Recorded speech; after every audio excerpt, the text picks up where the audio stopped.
This is our third annual summit. Last year we did it here. The year before we did it in Chicago. Next year maybe we'll do it somewhere else. So if you have any good ideas, let us know.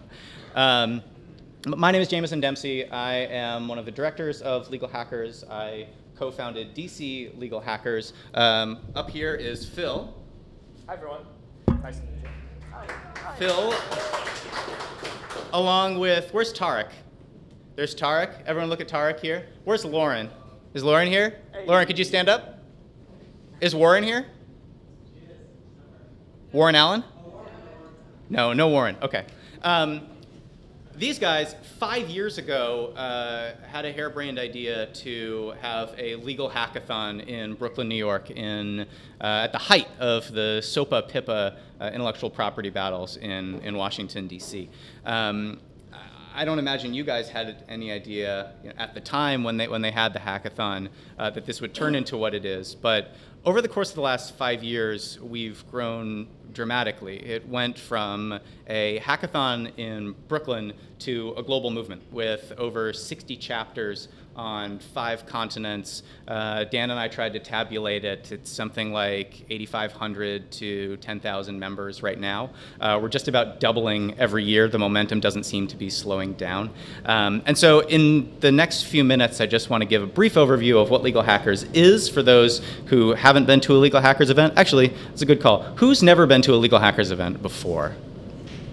Okay, cool. Awesome. And many of you guys are new founders of Legal Hackers chapters. Others of you are amazing people, professionals in the legal technology, the civic technology, and the technology policy arenas. So we're honored to have you. And we hope that you can meet many of our organizers, and we hope many of the organizers can meet you as well. So let's see if we can go into this. We're cut off at the bottom, but I made sure that the bottom point was the least important. Anyway, so if you want to know what the schedule is, it's up at Legal Hackers /Summit 2017. For social media, we're using Legal Hack 2017. The general Legal Hackers hashtag is hashtag Legal Hack. We are at Legal Hackers. Individual chapters have their own Twitter handles, so you can find those if someone's speaking from a specific chapter or something like that, or if you want to see if there's a chapter in your local city. Wi-Fi, the password is on the other side of this pole right here in the middle, so if you need it, that's where you can get it. The restrooms right around that corner. And this most important line, I don't know. Let's move on. I want to thank, what's that? I'm sure it was essential. It's definitely essential. Thank you to our sponsors, IBM, Avo, LegalZoom, Monax, and then we did something new this year. And this was Dan Lear and Aileen Schultz's idea, which is startup community sponsors, which is a way for startups within the legal technology or civic tech arena to contribute to the making the summit as great as it can be, while also being able to showcase them. So thank you to Everlaw, Casetext, Jandris Dean, Ross, and also Wing. Let's give a round of applause to all those guys.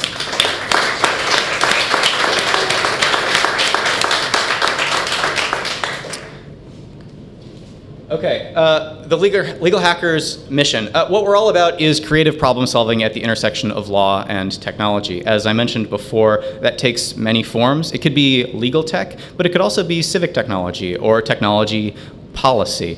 So there really are different cross currents. And so this is about the intersection. So we're bringing together different communities that may not communicate with one another. So legal tech and civic tech, or tech policy and legal tech.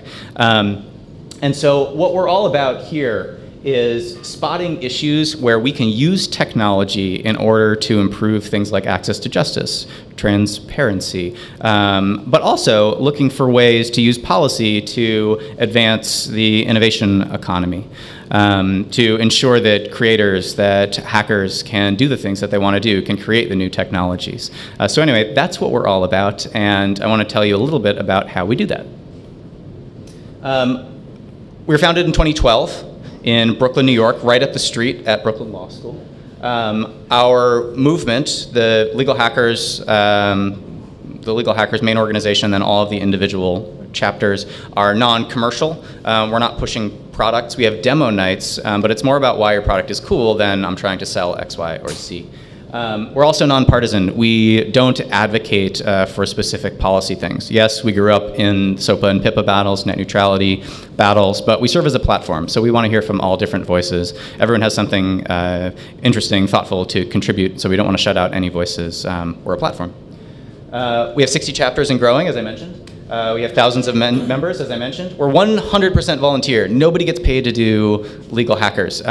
We exist by virtue of the generosity of the organizers and the volunteers who contribute their time to get this done, and also to the amazing sponsors like those who I just mentioned, but also many more who have contributed to the Legal Hackers movement over the course of the last 5 years. Here's our chapter map right now. And as you can see, we're spreading wildly. Eastern Europe has been a hotbed of activity recently. I'm really excited for you all to hear from what our Kiev chapter is doing. Some of the stuff they're doing is just, it's amazing. It really takes everything to the next level from some of the things that I think that we even dreamed of, at the beginning. Here are some recent events that we had. This was a digital festival in Brussels. Those are chapter organizers from Kiev, Brussels, and Croatia, who all came together to give a workshop on legal hacking. Juno Kaul, who she's from our Nairobi chapter. She spoke at the Women in Tech event in Nairobi recently about legal hackers and what they've been able to do. Other examples here, Bucharest here, Vancouver. Glasgow did an event on, in response to the Glenfell fire, providing victims of the fire and their families resources to enable them to access things like food, clean water, other things that they need, fire services, stuff like that. Other examples, San Francisco over here, Asturias in Spain, Hong Kong up there, Legal Hacky Awards we've had in DC for the past 3 years. It's an award show to celebrate legal hacking in the city. And then in the bottom right there is Nashville. And we're excited to have folks from Nashville here. They'll be doing a workshop tomorrow. How to make the most of your summit. This is all pretty much self-explanatory. These also serve kind of as ground rules. Open your thinking. People will be presenting really interesting ideas. I encourage you to listen to them, to accept them, to ask questions, to be engaged. Be respectful of others, obviously. Seek out your fellow legal hackers. My goal is for everyone in this room to meet each other at some point. So please, reach out your hand, meet folks, get to know what they're up to. They're all doing really interesting things. Many of them have traveled across the world to get here. Share your own thoughts and ideas, reflect on your experience afterward, and this last slide, which I do remember, is to build meaningful relationships and to spread the word. Legal Hackers, as I mentioned, has been growing. If you know a budding legal hacker in a city where we don't have a chapter, then feel free to have them contact us. We'd love to talk to them about setting one up. And if we do have a local chapter somewhere, we'd love to have them join the local chapter, suggest events, and to get involved. That's it. So I want to bring up our first keynote speaker. We have Jim Sandman, who is the president of the Legal Services Corporation, former managing partner at a large law firm in the United States. Jim's going to be talking about access to justice and some of the things that he's seen in the space. So welcome, Jim.